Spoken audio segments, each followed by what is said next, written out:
روزے کی حالت میں اگر ہمارے مسوڑوں سے خون نکل آئے، چونکہ ہماری بہنوں نے یہ سوال کیا ہے کہ مولانا صاحب میں روزے سے رہتی ہوں اور روزے کی حالت میں جب مسواک کرتی ہوں یا اس وقت تو خون نکلتا ہی ہے، یا بغیر مسواک کیے ہوئے ہمارے مسوڑوں سے خون نکلتا رہتا ہے۔ بسا اوقات تو ایسا بھی ہوتا ہے کہ جب میں غفلت میں رہتی ہوں تو اس وقت وہ خون ہمارے حلق میں چلے جاتا ہے، تو کیا اس سے ہمارا روزہ ٹوٹ جائے گا یا نہیں؟ تو اس مسئلے کو اچھے سے سمجھیں، چونکہ اس میں تھوڑی سی تفصیل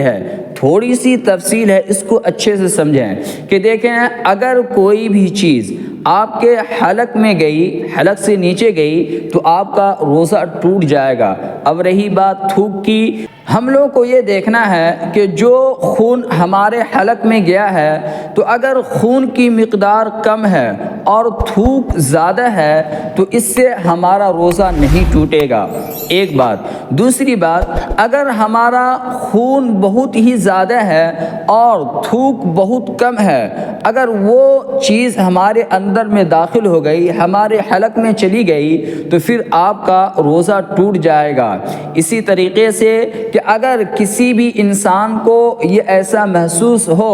کہ نہیں ہمارا تھوک زیادہ تھا اور خون بہت کم تھا تو اس سے روزہ نہیں ٹوٹے گا، اور شک میں ویسے بھی نہیں پڑنا چاہیے۔ پہلی بات تو یہ، اگر کسی کا خون زیادہ اور تھوک کم یہ دونوں مل کر حلق میں گیا ہو تو اس کا روزہ ٹوٹ جائے گا۔ پھر ہماری بہنوں کو چاہیے کہ رمضان المبارک کا مہینہ گزرنے کے بعد اس روزے کی قضا کر لے۔ دوسرا مسئلہ یہ ہے کہ اگر ہمیں الٹی آ رہی تھی، ہمیں قے آ رہی تھی اپنے آپ، جان بوجھ کر نہیں، اگر جان بوجھ کر قے آتی ہے اور منہ بھر کر آتی ہے تو پھر ہمارا روزہ ٹوٹ جائے گا۔ اگر خود بخود جان بوجھ کر نہیں بلکہ خود بخود ایسے ہی قے ہو گئی، ایسی ہی الٹی ہو گئی، تو وہ منہ بھر کر ہو یا تھوڑا سا ہو، آپ کا روزہ نہیں ٹوٹے گا۔ تیسرا مسئلہ یہ ہے کہ اگر آپ کی قے آ رہی تھی، الٹی آ رہی تھی